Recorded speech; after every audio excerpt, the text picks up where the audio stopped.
And in this ancient time, Jewish leaders did believe two things about this. They believed, that demons were real and that demons did possess people and could be cast out. And they also believed, as the story goes on, they believed that pigs were filthy animals that should never be eaten, cared for, or possessed by Jewish people. So as Jesus is casting out this demon, it's not considered a bad thing that he goes into this other group of Gentiles' pigs, and then those pigs then jump to their death off a cliff. It's a really strange part of the story. But I read at least one commentator, Leander Keck, who helps us visualize the idea that while evil spirits, they didn't want to be eternally punished by Christ, they asked to go into the pigs instead. They thought they'd be fine there, but yet the way evil works is that evil is destructive and self-destructive. And that means that while the pigs were possessed, they had no choice but to destroy themselves and the demons who went into them. And this part of the story is telling us that evil does have a way always of being self-destructive, even to their own host. But all of that aside, set all that aside for a moment, because what matters most in this story is what happens next. Because whether you believe in literal demons or if you see this as some metaphor for our inner demons, the thing that Jesus accomplishes next is what's most important.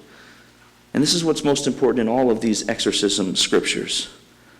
Because after the demons were gone, we no longer see a crazy man sitting naked in chains and doing whatever crazy, violent things he's done in the past. Instead, we see a man completely dressed, sitting at Jesus' feet, and it says, completely delivered from his previous state. And most important here is that it says in the scripture that this is how the crowd observes this man now. Now the crowd sees him dressed, normal, no longer looking crazy and possessed. Whatever they saw in him before that caused them to restrain him and ostracize him and toss him aside as a burden, they no longer saw that in him. In fact, he was able to now even be listened to by them. It says that he goes out and he shares what Jesus did for him and others.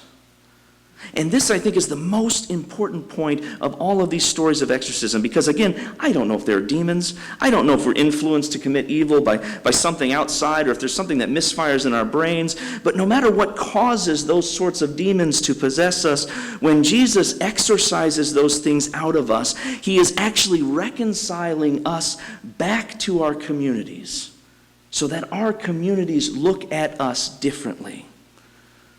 Think about that for a second. I mean, in this story, forever, it says no matter what other people tried to do for this man, it describes them trying over and over again, the community could not help but see him as a man possessed, a man who was crazy, who was not safe to be around. And then, through Jesus, the community sees him as a normal person, as someone with something to offer, someone to listen to. Someone who is like them in so many ways, someone who should be accepted. And if you really want to take this to its logical conclusion, in my mind, the healing of this man had less to do with some pastor's ritual or prayer or pouring of holy water down someone's gullet and anything else they could have done as a ritual, and everything to do with how the community around this man suddenly saw him. Because when someone thinks you're evil, or broken, or a burden, or unsavable, or too far gone, they don't see a reason to care for you. They don't see any reason to acknowledge your humanity, your soul, your heart, your pain or suffering. When people carry deep burdens that can't easily be fixed, those things cause behaviors that often lead others to make things worse. It causes others to turn away, to distance themselves, to ignore or avoid those people, even to punish and blame them for their weaknesses. I mean, back then, people often thought that if you had a demon inside you, it was because of something you or your family must have done. You must have deserved it. You must have made yourself